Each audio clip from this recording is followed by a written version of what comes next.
আমাদের দায়িত্বটা হলো যারা ব্যবসা করছে তাদের সাথে give them all kind of facility to conduct their business more smoothly এবং যারা অপরচুনিটি খুঁজছেন তাদেরকে সেই অপরচুনিটি পর্যন্ত নিয়ে যাওয়া। মোকাররম ভাই যেটা বলেছেন বা আফতাব ভাই যেটা বলেছেন, আমরা অলরেডি ডাচ এম্বাসির সাথে কন্ট্যাক্ট হয়েছে আমাদের, যোগাযোগ আগেও ছিল। আমি একদম যে ছিল না সেটা বলবো না, কারণ আমাদের লাস্ট ইফতার পার্টিতে ডাচ এম্বাসির লোক এসেছেন। অ্যাম্বাসিডার সাহেব অনেকদিন আসেন না, হয়তো বা ওনার পার্সোনাল কারণ হতে পারে, আই ডোন্ট নো।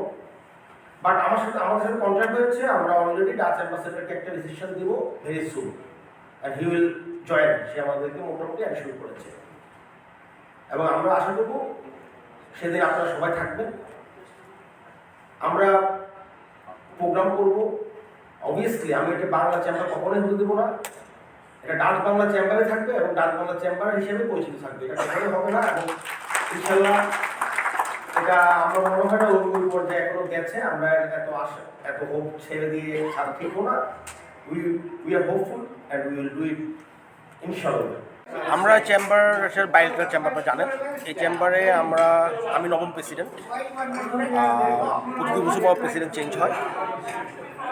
তো ওই হিসাবে আমরা যেহেতু বাইরের চেম্বার ডাচের সাথে সম্পর্কিত, ডাচ মানে নেদারল্যান্ড, আমরা নেদারল্যান্ডের সাথে ব্যবসা বাণিজ্য আরও যাতে বৃদ্ধি পায় এবং নেদারল্যান্ডের যেখানে তারা খুব ভালো, যেমন water management, blue economy, light engineering এগুলোতে, এবং তারা ভালো হলো আপনার অ্যাগ্রোতে, আমরা ওগুলো নিয়ে তাদের সাথে কাজ করব।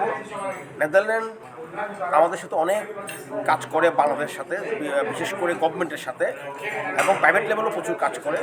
সেই কাজগুলোকে আরও যাতে বৃদ্ধি পায় আমরা সেই ব্যবস্থাটা করব। এবং আমরা চাই আমাদের যারা মেম্বার আছে তারা যাতে নেদারল্যান্ডের সাথে অলরেডি তাদের ব্যবসা চলমান, তারা যাতে আরও ব্যবসাটা আরও স্মুথলি করতে পারে। অ্যাট দ্য সেম টাইম যারা নতুন মেম্বার অনেকে অপরচুনিটি খুঁজছে নেদারল্যান্ডের সাথে ব্যবসা করা, তারা যাতে সেই সুযোগটা পায় সেই ব্যবসাটা আমরা করে দেবো। আসলে আমি এর আগেও বোর্ডে ছিলাম অ্যাজ এ ডিরেক্টর, এবার আমি চেম্বারের জয়েন্ট সেক্রেটারি হিসেবে দায়িত্ব নিয়েছি। তো আমাদের আসলে মূল উদ্দেশ্য যেটা, সেটা হচ্ছে যে বাংলাদেশ এবং নেদারল্যান্ডসের ভিতরে বিজনেসটাকে আমরা যাতে আরও বাড়াতে পারি এবং আমাদের এম্বাসির সাথে এবং আমাদের ডাচ বিজনেসম্যান যারা এখানে আছেন তাদের সাথে আমরা কোঅর্ডিনেট করে যোগাযোগ করে আমরা কীভাবে আমাদের দেশের বিজনেস, 2 দেশের ভিতরে বাইরে বিজনেস বাড়াতে পারি, আমরা সেই লক্ষ্যে কাজ করে যাবো।